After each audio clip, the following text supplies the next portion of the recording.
এখন মনিহারখাল বিট ফরেস্টের মধ্যে আর কিছু সময় পূর্বে আমরা একটা দেখতে পাইছি যে একটা অজগর সাপটা উদ্ধার করা হয়েছে। তো স্যার তারা উদ্ধার করছেন।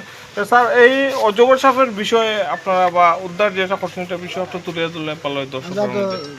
মানে 6,000 খবর পাইলাম বিদ্যাপুর পার্ট 2 ফরেস্ট ভিলেজও একটা সাপ ধরা হয়েছে। ইয়া দেখি ইয়া পাইলাম সাপটা ধরে রাখছে একজন মানুষ লবণে ইয়া হয়ে সে মানে তার ঘাস খাইছে। ঘাস খাওয়ার সময় তারা ধরছে ধরে রাখছি। ইন্ডিয়ান লোক পেয়েছেন। এটা ইন্ডিয়ান পয়সা। আচ্ছা এটার বয়স কেমন হইব স্যার? 3.5 বছর। আর এটা মানে মোটামুটি ওয়েট কেমন হইব এটা? 8-7 কেজি। 8-7 কেজি মতো। আর মানে কত ইয়ে কেমন হইব? লেন্থ যেটা 8 ফুট হয়ে যাবে না? তো এখন এটা কিতা করে? এটা তো এখন দেখে স্কুলে খবর দিছি টিচার থেকে পরে নিয়ে যেতে বিষয়। আর এটা নিয়ে কোন জায়গাতে ছাড়াইব স্যার? রিজার্ভ ফরেস্টে ছাড়াইব। তো আচ্ছা একটা কথা মনিহারখাল অঞ্চলে এরকম তো সাপ দেখা যায় না, বা প্রথমবারের মতো আমি দেখি আরও এরকম দেখা যায় না। আচ্ছা এটা তো বিরল প্রজাতির সাপ না? এটা মানে কিনা মানে ওয়াইল্ড লাইফ অ্যাক্টের মধ্যে আচ্ছা এগু মারলে আইনে বহুত ইয়ে আছে, অপরাধ আছে, এই বিলুপ্ত প্রাণী দিয়ে লেগে। আচ্ছা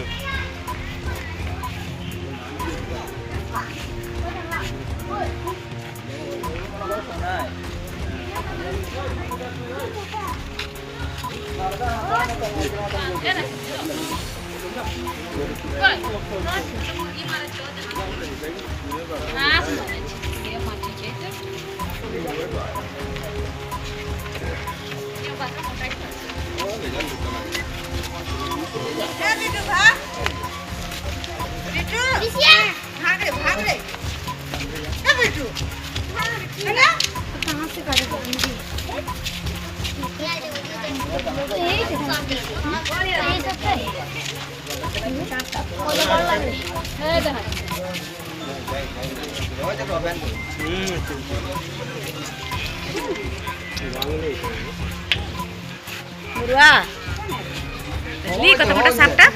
হ্যাঁ কোন দিকে দেখছিস? কি লাগে এটা? সাপ লাগে না কাটতে মজা পাই।